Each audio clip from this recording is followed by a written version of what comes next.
Hi and welcome from me, Lawrence Erasmus.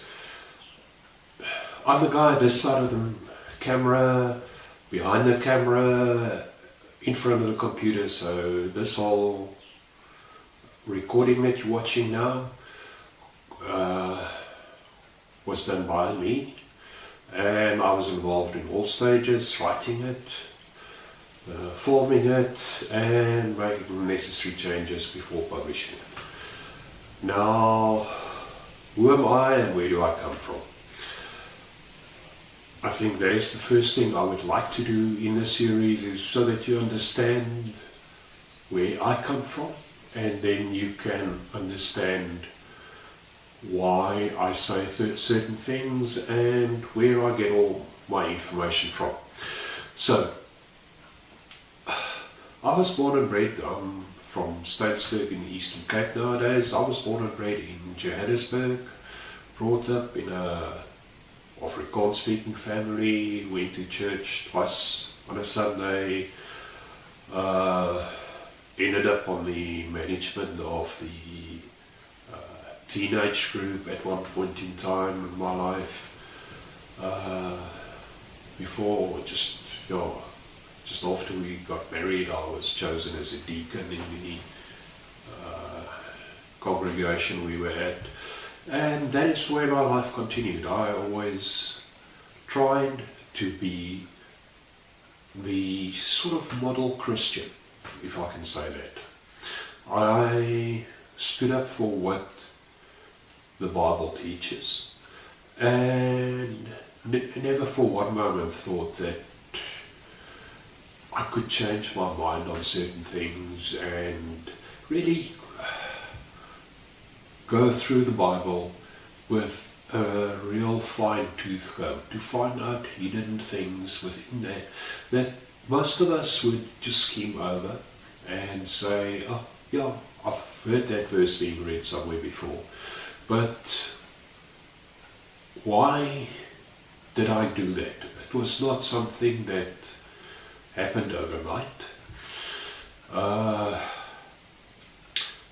The road that I followed was quite a bumpy one. I think most people would say to you that if you're a Christian, yes, everything goes well, and if there's something wrong in your life, you have to go and see if there's sin in your life, and then ask forgiveness for it and continue with that. Well, sorry about this. My life was definitely not like that. It had a lot of bumps in it. But I always knew I could trust on the Lord. The first time I really came extremely close and found an answer from the Lord within 5 minutes was when our son, he was about 6 or just 7, ended up in hospital after he tried crossing the road without looking for motor cars, and he was knocked down. He was in a coma. There was bleeding on his brain. He had a cracked skull. He broke his leg just before the ankle, and both bones were broken, and his foot was a mess. As what happened was his foot turned upside down and the car skidded or dragged him along with his foot between the tarmac and the wheel of the car. So by the time I saw it, it was just bones and the bottom end of his foot. That was it. There was nothing, and it still today looks a real mess if you look at it. But after 10 days, I think it was, I stopped the morning at 7 o'clock, and it was sort of the way I operated in that time. Was I would leave home early, ensure that I'm at hospital at 7 o'clock, just after the sisters got on duty, the day staff, and then they would know exactly what is happening. And my son was lying there in a coma, so they couldn't operate on him, they couldn't do anything. And I asked the Lord a very, looking back at it, probably you would say it's a stupid request, but I just said to the Lord, by the time I get to his ward, which is on the 5th floor of the hospital, one or two things should happen. First thing is, they would tell me that the bleeding and his brain is just giving in and that he's going to die, that everybody thought would happen, or that he would open up his eyes and get out of this coma so that he could get treatment for his foot and his skull and everything else that they had to do. And you know what, I got to the 5th floor that morning, spoke to the sister in her office, and she said to me, there's no change. And I walked through to his bed where he was in ICU, and as I touched his hand, he looked up at me and he said to me, "Hi, Daddy." And you know what, yes, I still feel that I can cry about what happened that morning, because the Lord answered my prayer within 5 minutes. So I knew he was there and he was with us.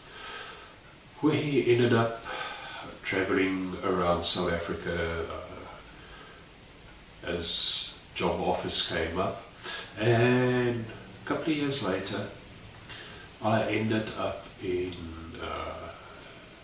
Durban area working there, and I ended up in a hospital.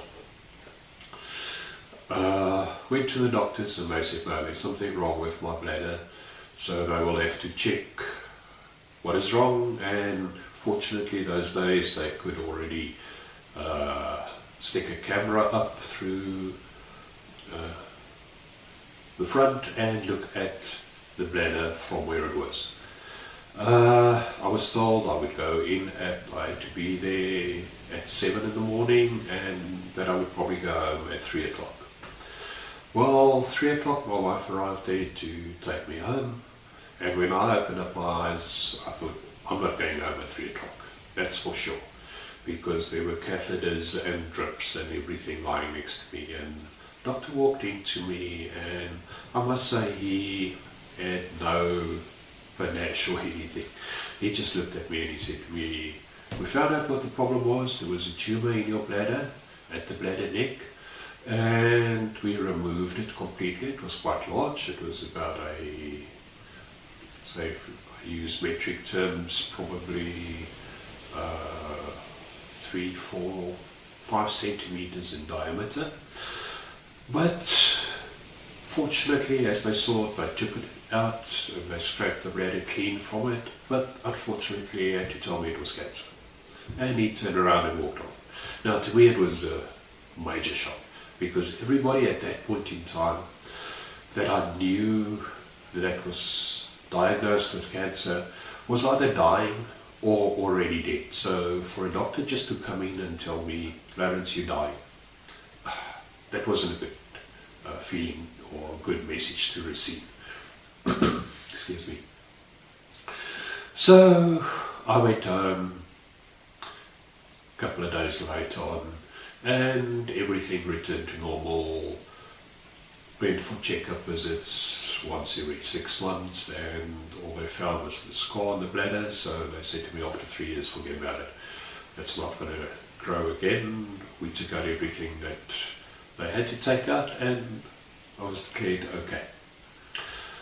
A couple of years later, I think back now, it's probably 19 years, close to the day today, and I ended up with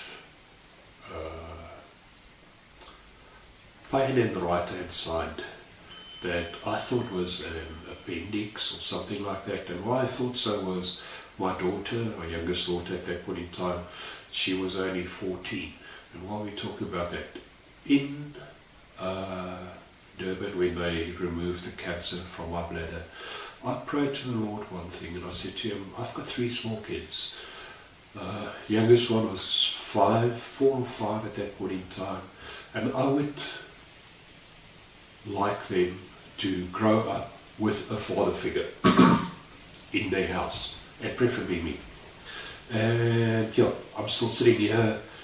She is close to 30, mid-30s nowadays, and I've got 2 grandchildren from her. So yes, the Lord was true to his promises to me there as well. But coming back to the appendix pain, why I thought it was appendix was that the same daughter had her appendix taken out 3-4 months earlier. And when I asked her what it was like, she told me, and I felt more or less the same pains.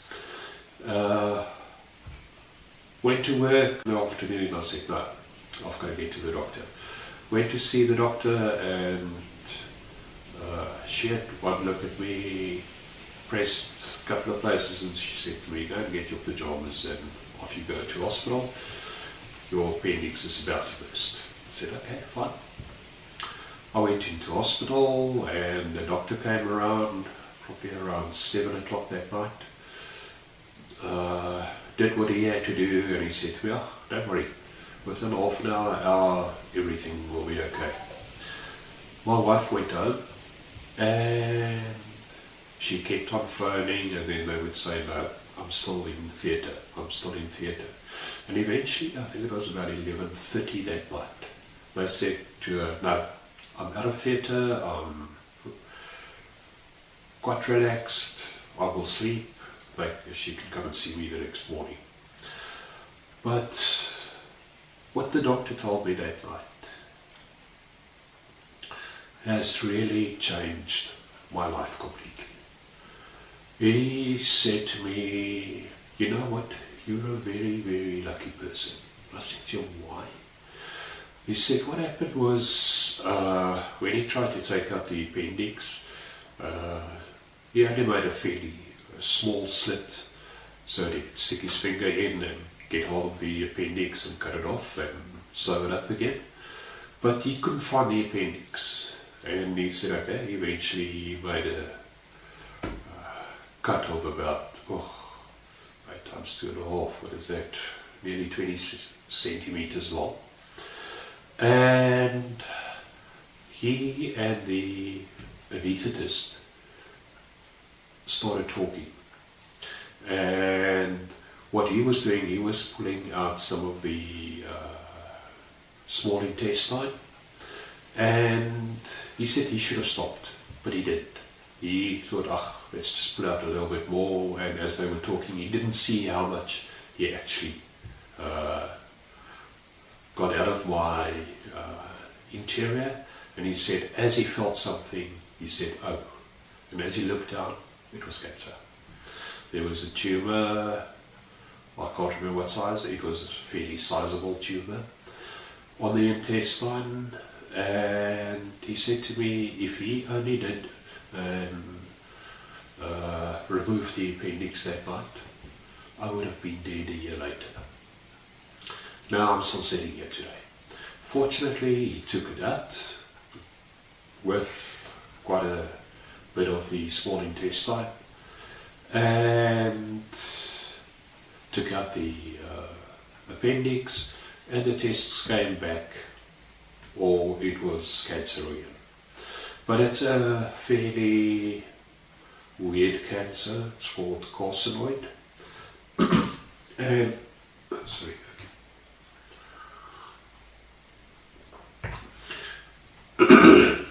But it's something that a lot of people know very little about. So I had to go back 2 months later, and they gave me a complete laparotomy, and they took out quite a number of lymph nodes, and I got the news from the surgeon again, and he said to me, Lawrence, bad news for you.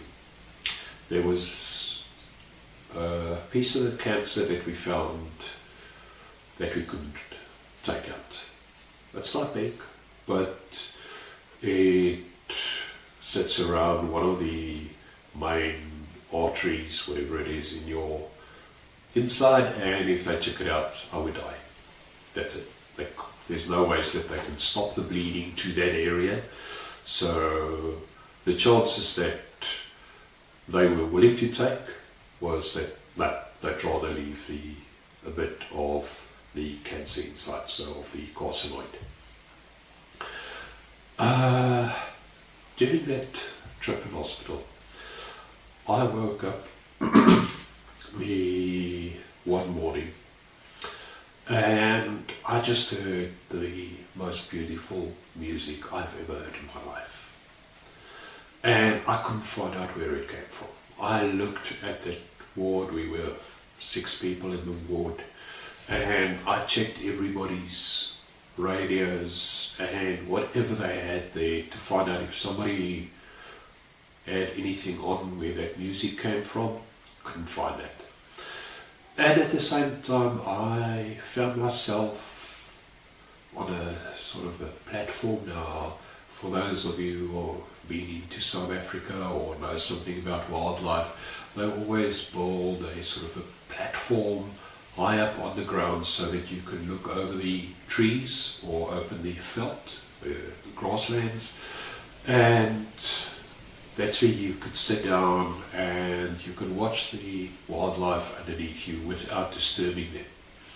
Now, I was at a place like something like that, but all I saw were people dressed in white, and they were walking in front of us up to sorry, a hill that was just glowing with light. And it was actually quite funny.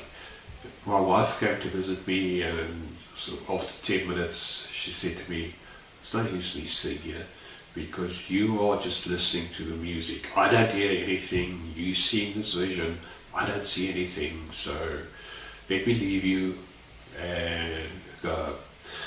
It eventually stopped, and when I went to our pastor, he had one look at me and he said to me, "Lawrence, don't think about it, because if you do, it will drive you mad. I don't know what it means, so just forget about it and go on with life." Now, that was a little bit difficult for me. After this experience, I just said, let me have a look and see that the message that I got taught in my, I was like 42 years before that, if that is really the message of the Bible. And that's where my journey started. And today, it's a little bit more than that. It's, in fact, that's 22 years ago now. And yes, it was just one of those things. I got so involved in studying the message of the Bible and studying various doctrines that because what I wanted to do was to make 100% sure that the message that I believed in will give me everlasting life with Jesus Christ. And I found bits here and bits other places, and then you find this one doctrine and that doctrine, and they all have a little bit of this and a little bit of that, but I could not for myself find one that actually made sense, that made so much sense that I could go to Genesis or Revelation and find that what I believe in is the truth. Now, if we go fast forward to today, you see me sitting here. I'm sitting in our kitchen, at our kitchen table, and I'm talking to you. And one of the things that I have to tell you is that, yes, that piece of cancer that they left there has grown, and we eventually found out last year that despite the chemo that I went through after the operation and everything else, and prayers and you name it, that piece that they left has grown to a tumour that is somewhere close to 70 millimeters by 32 by 29 millimeters. So it's a fairly huge sausage lying inside of me, but it has now encapsulated the small intestine, 3 major blood vessels, so the chances of them taking it out is 0. The chances of decreasing the volume of it is also 0. It has caused carcinoid heart disease, which means that every now and then blood pressure will fall dramatically, because the heart would actually regurgitate some of the blood back to where it came from, and that causes blood pressure, of course, to fall tremendously, which is also the problem with any operation. You never know when that sort of thing is going to happen, and I will die if it happens under operation. So I've been told, continue with your life, and that's what I'm doing. It's not an easy disease to have. You will see me every now and then, I think I did it about a couple of minutes ago, is you will find me touching my head or my neck or something, and that is because of flushing that happens, and then when that happens it itches.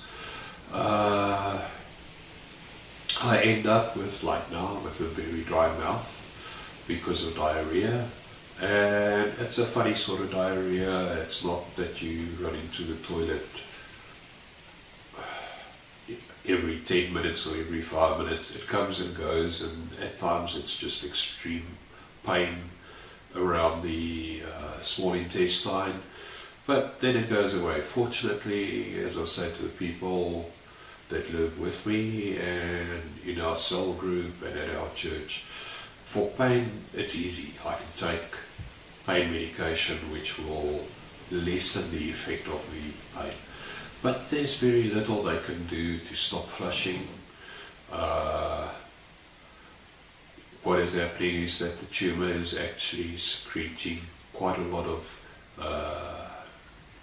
different things that for a normal person would be okay, but because of the situation that I'm in, it secretes an overdose of things like serotonin, which is actually good for you, but it stops me taking in all the necessary vitamins that I have to have in my life.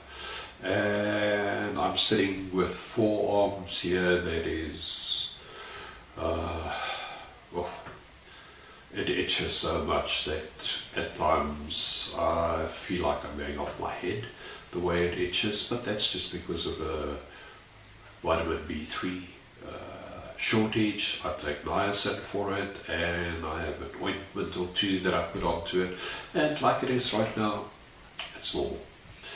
But I know that by 2 o'clock this afternoon my arms will be red and will be swollen up, and what has happened is that the tumour has also caused some lymph nodes in the intestine area. There's quite a number of them. There's 2, one on either side of the lung. There's 2 on the back that look very bad, where it is, what's the right word, there's metastasis, so it's gone out. It's still carcinoid, but it's on my back. There's one on the right forearm nowadays. I itch, I get dry mouth. I don't have that much energy left in me, because it took me 5 days the other week just to prune the 1 peach tree that we had. So where it would take a normal person 20 minutes to do it, took me 5 days to do it. So I don't always have the energy. I will do this.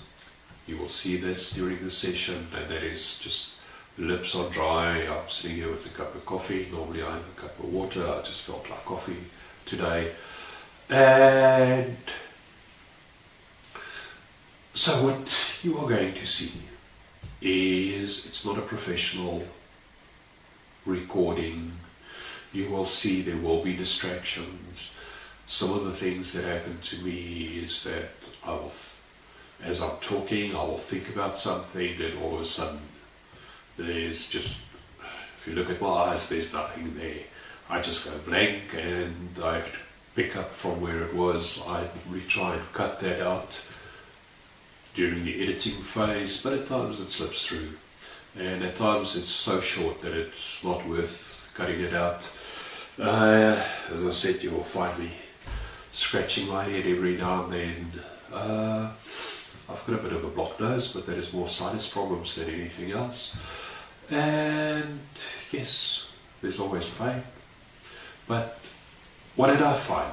I actually went to church, congregation to congregation, from this reformer to that reformer, and eventually I found a theology that I can live with and that I would like to present to you, because I know that once you see what the Bible actually says about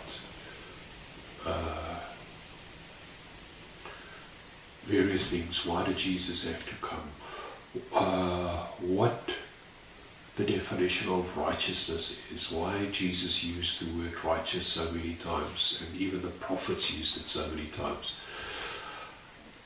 that you will find that there's a covenant that started with Abram, and that's where I will start in the next session, which I would call the covenant of righteousness, where in the days of Israel you will see the last verse in Deuteronomy 6 says that Israel's righteousness was by fulfilling every commandment and obeying every law that Moses gave them. And then we find that the prophets later on said that there will be a righteousness where it's not based on the law. It's based on what Jesus came to do.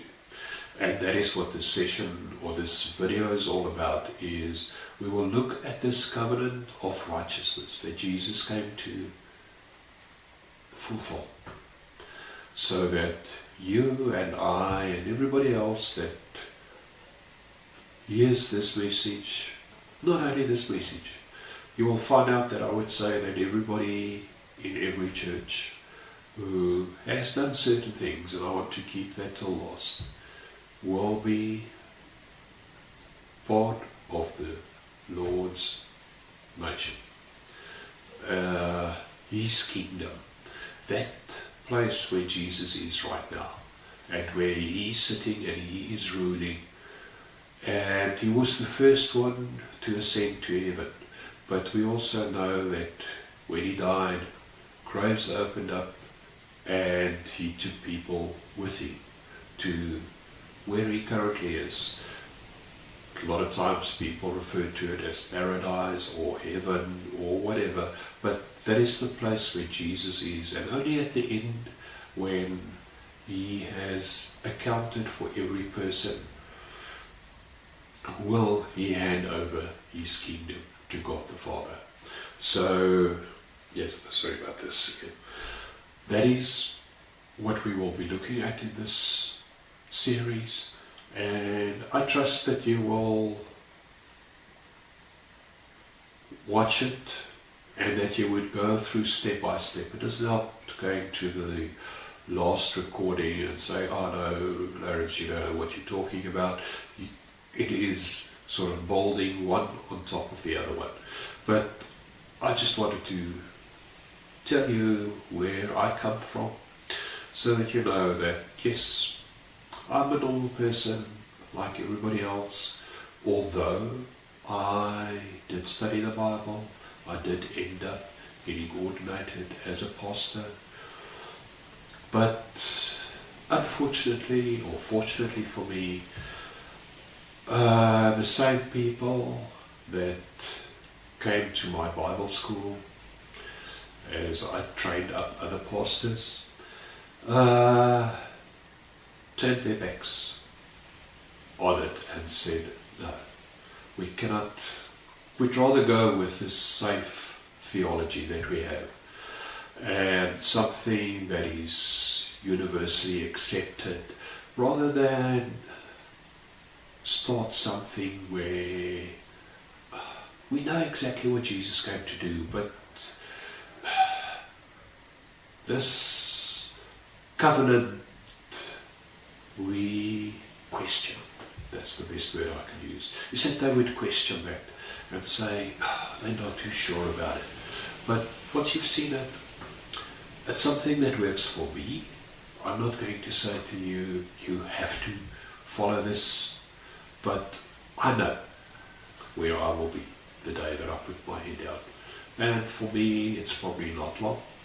So I'm actually looking forward to that day, to be united and to see Jesus, and to see that this vision I had in hospital is not only a vision, it is something that is happening right now, is that there are hordes of people going up to Mount Zion, to the New Jerusalem where Jesus is, on a daily basis, and they are clothed in white, so their sins have been forgiven, and they are part of the covenant with Jesus Christ. So that is where I will end this session, and the next time you will see me, yes, it might be that it's later today. I don't never know how I feel, but I feel it's time to stop for today. Thank you so much.